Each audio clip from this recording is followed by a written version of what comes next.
Hey, what's up, everyone? This is Jeremy, founder of QuickMail.io. And this is Jack, Chief Lead Generation Officer at salesbread.com. Today, we're talking B2B prospecting tools and which ones we'd rather not have to live without. Are you ready, Jeremy? Yeah, in fact, this cast could be done entirely by just Jack. He's the absolute king and master when it comes to prospecting. I rely solely on him, actually. Okay. He's Okay, just so fair good. enough. Well, I appreciate that, and All we'll right, I'll do. leave you guys, and I'll be back in 20 Yeah, minutes you're gonna to. go off and play a '90s arcade game, Bomberman or something. There I'll you just take over go. from here. Right. Nice Okay. one. No, we're going to get into the B2B prospecting tools that we use a lot at SalesBread, which bum ba bum is the lead generation C. When this happens to you, you either lack the expertise or time to turn cold prospects into warm leads. At salesbread.com, we help you generate one lead or booked appointment per day using ultra personalized cold emails and LinkedIn messages. So head on over to salesbread.com/contact, fill out the form to get in touch. I'll share some goodies with you to enlighten you in what's working with the cold B2B prospecting world. And Booyah.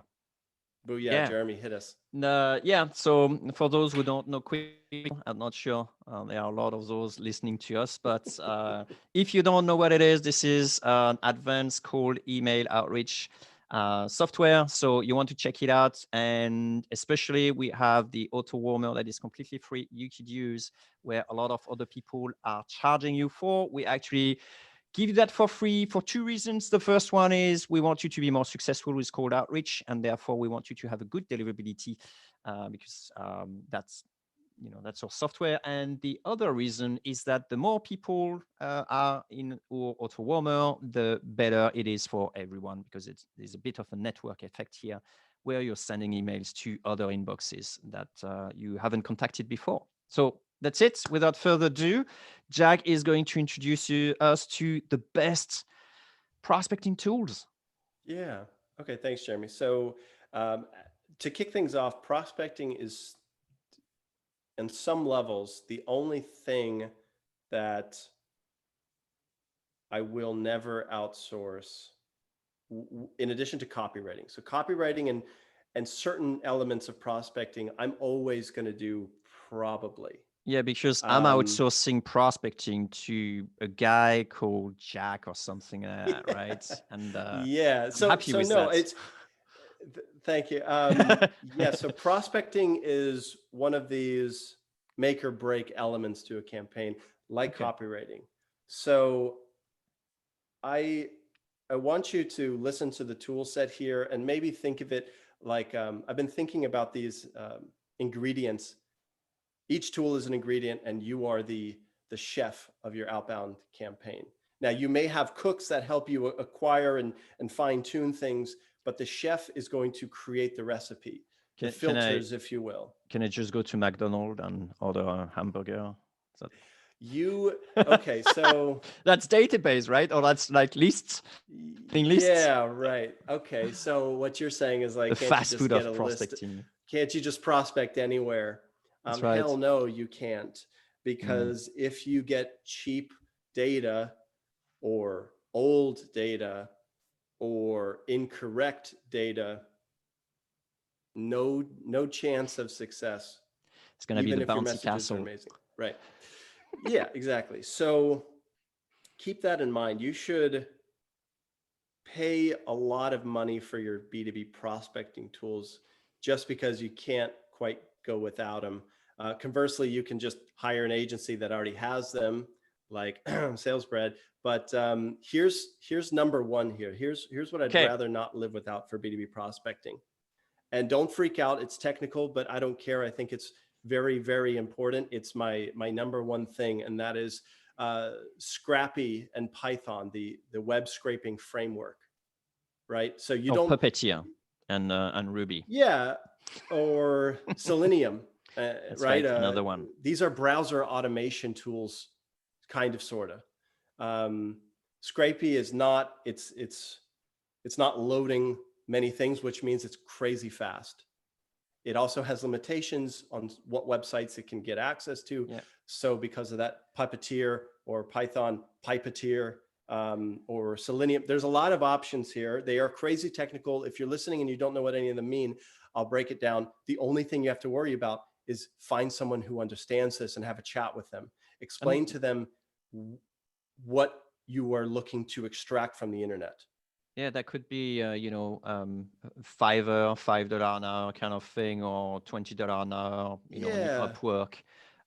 You Yep. can find people who, it's still basic in terms of technology, so people will be able to definitely master. And I want to point Yeah. that the biggest reason you're probably proposing that is that when we're doing to prospect, when we're prospecting, there's a lot of gold in directories because people update their data themselves and they make sure Yep. the contacts are correct and Yep. stuff like that, right? Yep. Yep. Okay. So when you talk to someone who understands these tools, um, you will then be able to say, hey, let's talk use cases, Jeremy. You might say, hey, I checked out clutch.co. Clutch is a pretty big directory of lots of B2B agencies. So if you are targeting managed service providers or web design houses or blockchain engineering agencies, potentially you could start your search at Clutch. Now, there are some ethical things to be considered about scraping, and I'm not even going to go into them, but you could say, hey, I've applied the right filters on Clutch. I'd like to extract the domains of the websites that are returned. And instead of saying, hey, Sales Navigator, who's a blockchain agency or who sends cold, which frankly are tools not geared for this kind of querying, you can go straight to the source of where the agency owners have filled out the contact information in many cases, and get the most correct, most updated, best data on the internet. So Yeah, as the chef, your job and my job is to find out where the directories, quote unquote, are that your scraper can help you extract. got Right? it. Another use case, and this would not be possible without scraping tools.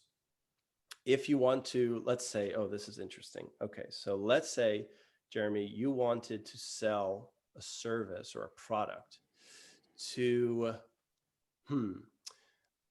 managed service providers that do not offer support or that do offer support, right? Let's say support is this binary thing that means they're a good fit or a bad fit for you. Okay.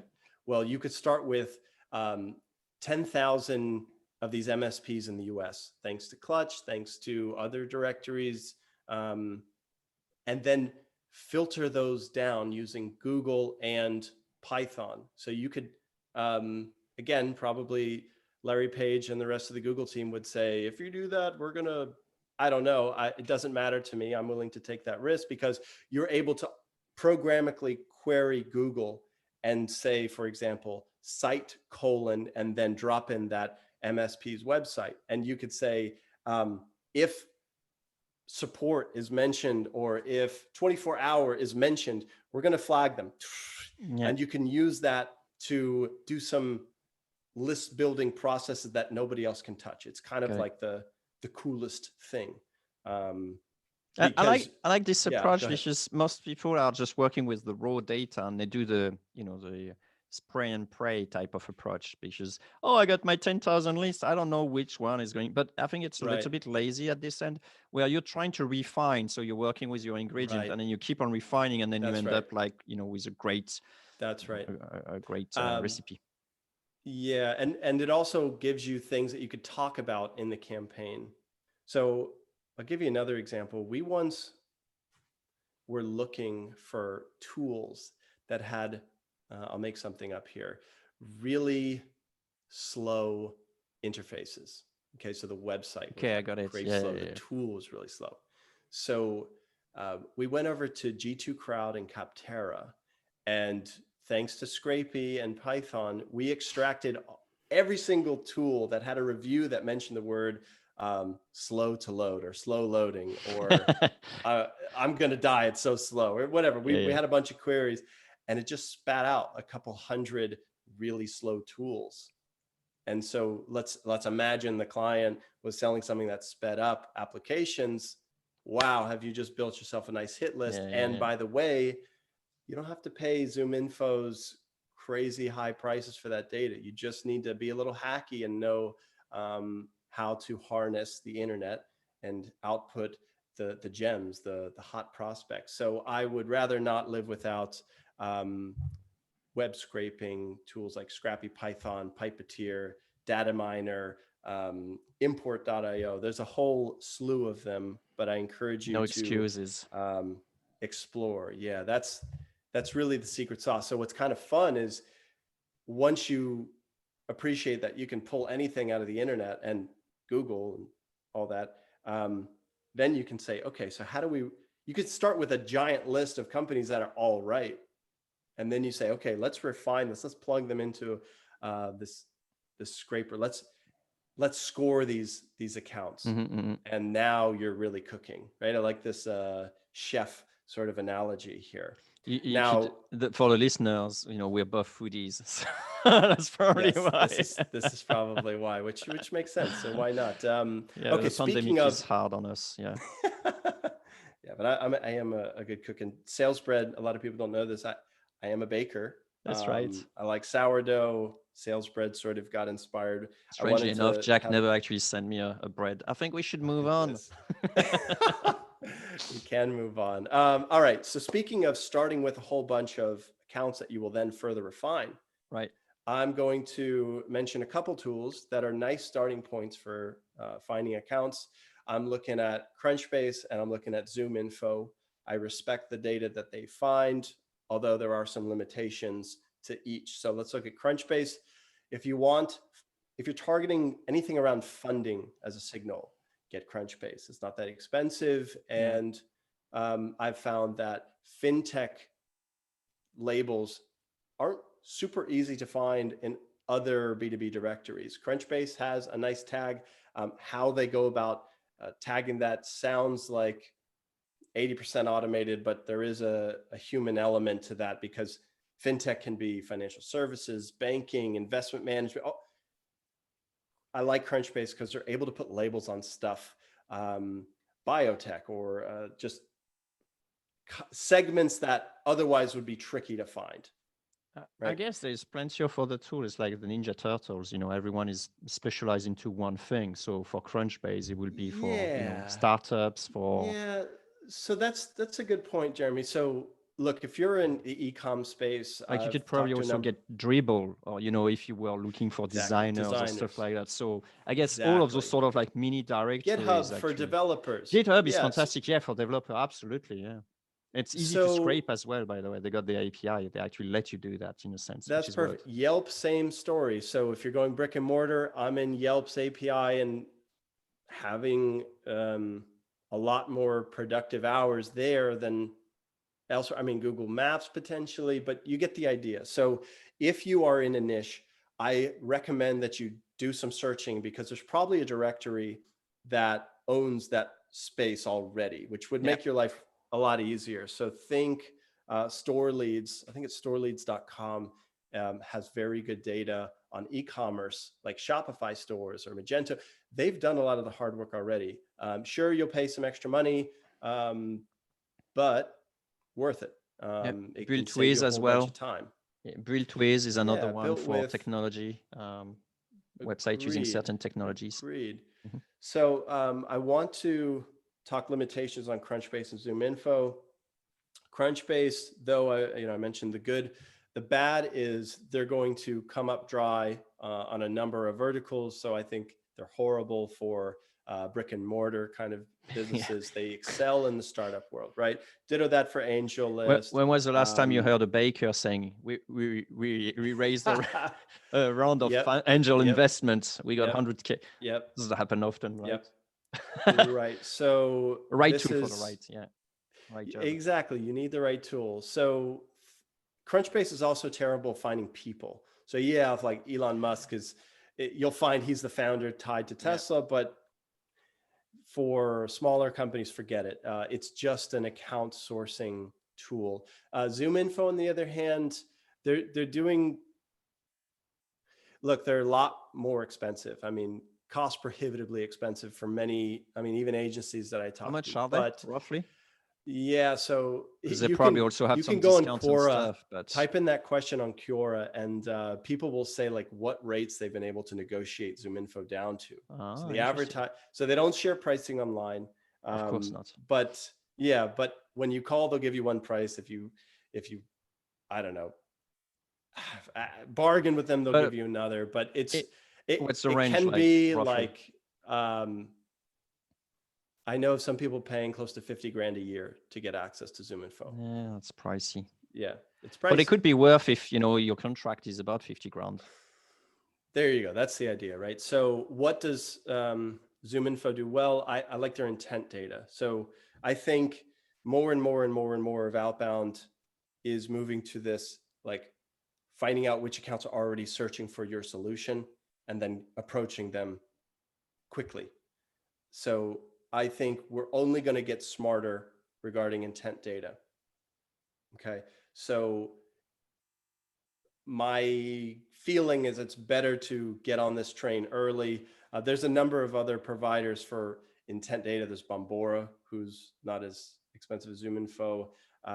There is Lead Lion, which is now something else. Anyways, something to look forward to in the future is just better and better and better intent data as less of our privacy is respected on the internet. I like GDPR is fighting that, but I kind of think in the US at least, the outbound teams that are going to win are using this intent data more into their processes. Okay, so let's carry on. By the way, you can negotiate cheaper prices in ZoomInfo by limiting the number of exports per month. FY. Okay, two more tools, three more I have. Fist bump, quick mail is going to be your friend for email outreach. Yeah, not And prospecting. Yeah.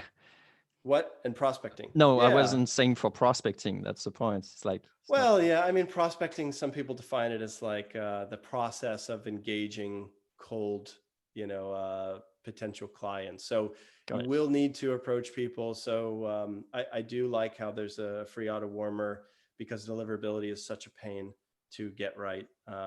And it's the most Zapier friendly thing out there. So This episode is sponsored by no, QuickMail. it's good. I look, I'm not going to do a B2B podcast without throwing QuickMail in there, and Sure. I will move on. But Thanks, man. it's essential. Two more here. So Never Bounce is my email verification tool of choice. Oh, you're talking And about your stack of prospecting. Okay, I got it now. I understand. yeah, my Yeah, I use stack, yeah, and Neverbounce that too. is They are the best. databases. Yeah, I think they are awesome. And just as a hint, if you're like a fan of Hunter, you can still use Neverbounce to remove the catch-all or risky domains so that it'll save you credits on Hunter, because Hunter charges the same, last I checked at least, for verification and for guessing. So I You're would, still using them? no, I'm not. Yeah, But me neither. so anyways, if you are, what I would do is upload all of the domains you want to find emails for with like the first name guesses. Well, Right. can I rent like 10 seconds based on Hunter and those tools? Is I'm fed up of receiving things at vulnerability at quickmail.io asking me for blog exchanges or things like There you that. go. So whenever you do those services, please remove all the sort of generic generic emails, because abuse at Yeah. quickmail.io, vulnerability at quickmail.io. I mean, come on. Every pitch I receive, I mean, I'm in the cold email space. Whenever I receive a cold email, I'm nice enough to just put them into a cold email swap folder or swap file. But when I Right. receive email on vulnerability at or abuse at, it's just a waste of everyone's time, and I just flag them as spam like right away. That's thing that Right. I don't agree with that. You're gonna be flagged as spam when it comes from me. Yep. So I haven't used that tool in a number of years. I forgot they give you like generic emails, but again, just take the list of domains you want to try and find emails for, append that with the first name of the prospect. So it's John at whatever company, feed that into Never Bounce as a bulk verification thing. You're Yeah, going to laugh, but you'll probably, if look, it's gonna this work doesn't most of the work if you're time. going after, yeah, it's like 40% valid most of the time. It breaks down if you're going after accounts that are like 5,000 employees, then you probably have the wrong John at that company, right? But That's right. kind of a nifty way to grab some cheap emails, if you will, and also remove the ones that Hunter will still charge you for, but can never ever find a good email for. So that's All that. right. One more tool, Jeremy. Yeah. We love to hate them, but Oh, can I we are guess? we are Sales on Navigators. we are on Always said Sales it. Navigator. Yeah, what are you gonna do? It's Look, if you show me a place that is better to find the people at organizations, cool. Limitations include making it a real pain to connect account to the right job title. So a famous one is you'll upload, let's say, 100 different companies in a sales nav search, and you'll type the title as founder. Well, Samantha can come up where she is a founder, but at a different company, and she's the, let's say, operations manager at the company you're trying to target, but Samantha will still show up. Isn't that a pain? Right. Yeah. So that's why there's a lot to Don't break the kitchen. yeah.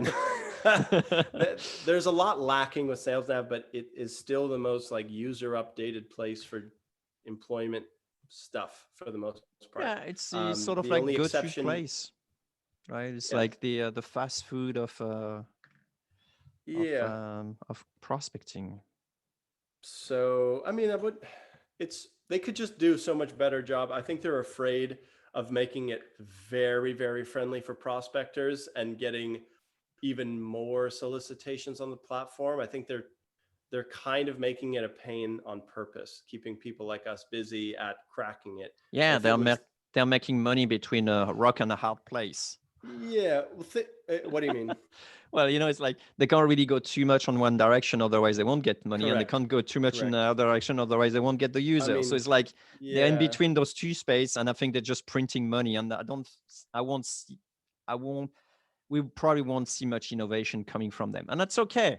Another tool will come Look, and wipe them out. we know the whole purpose of LinkedIn, and that is to keep professionals on the screen on LinkedIn.com so they can sell subscriptions and ads and whatever. Yeah. So their only job is, they don't want to make it easy for the prospector. They do want people to be on the platform, which, right. Okay, so we'll rant about LinkedIn Yeah, more another later. day. There's three last tools. The They're full not sales cast. tools, but I would die without them, right? Okay, Um, tell us. Tool number one, Google Sheets. I like it. I'm It's using useful. Google Sheets every day, and I like getting fancy with formulas. I like VLOOKUP to combine different rows from sheets or other spreadsheets or tabs, and do a lot of like filtering, and prospect cleaning up happens a lot on Google Sheets. So I would rather not live without that. Then there's Zapier. Yeah. We have a whole cast, I think, on ways that you can use it to connect with other tools, which is cool. And then a final tool, big shout out to crisp.ai. It removes my baby's Oh yeah. sounds when I'm on sales calls. So it is prospecty related enough to mention here. No, it's very cool. If you work at home like everybody, then it's a good idea to be able to filter out stuff that you'd rather not on your Zoom meetings. So, you can do a lot with a green screen and a noise filter.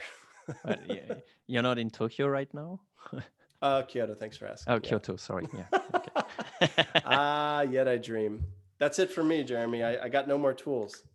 Yeah, I'm thinking like, I mean, like I mentioned, whenever I need prospects, I hire you, or actively I use, scraping myself.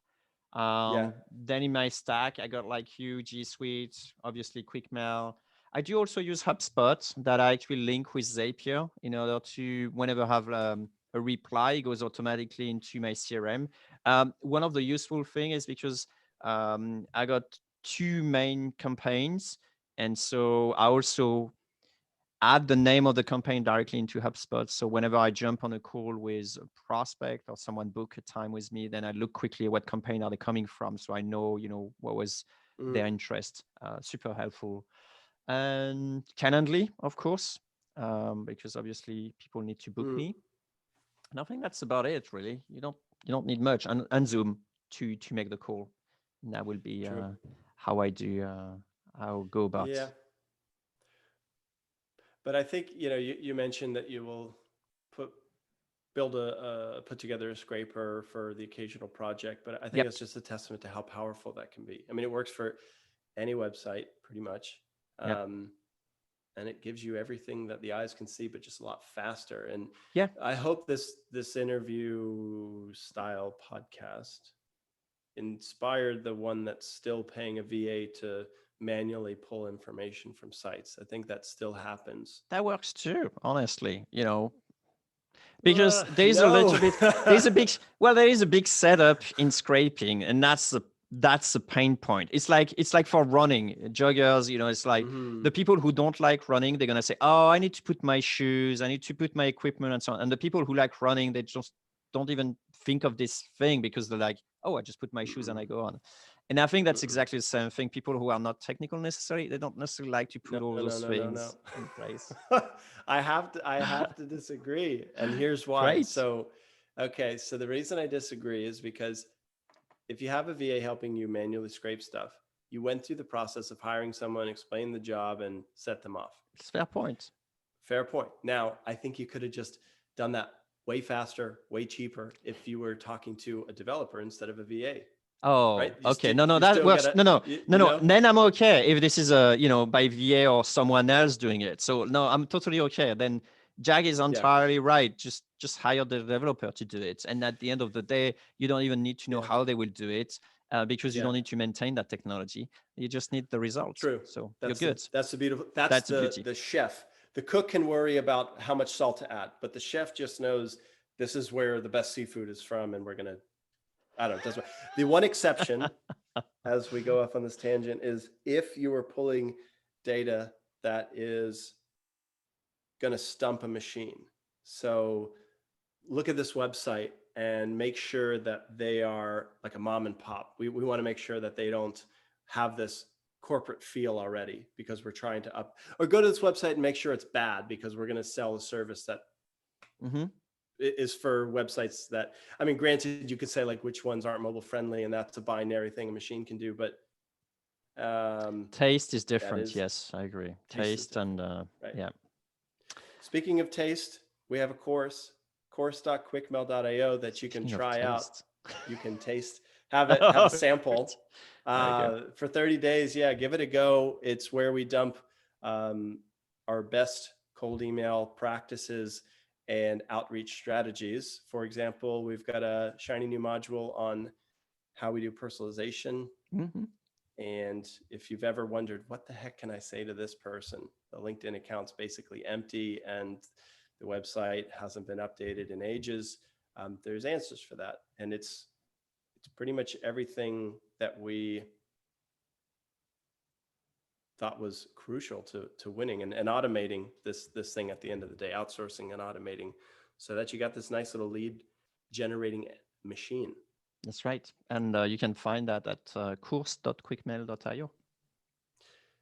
Jeremy, this was a killer cast. Yeah, Appreciate it. thanks, Jack, for sharing all your tools. Appreciate it. You bet. All right. See All you right. next time. Catch you later. Bye. Bye.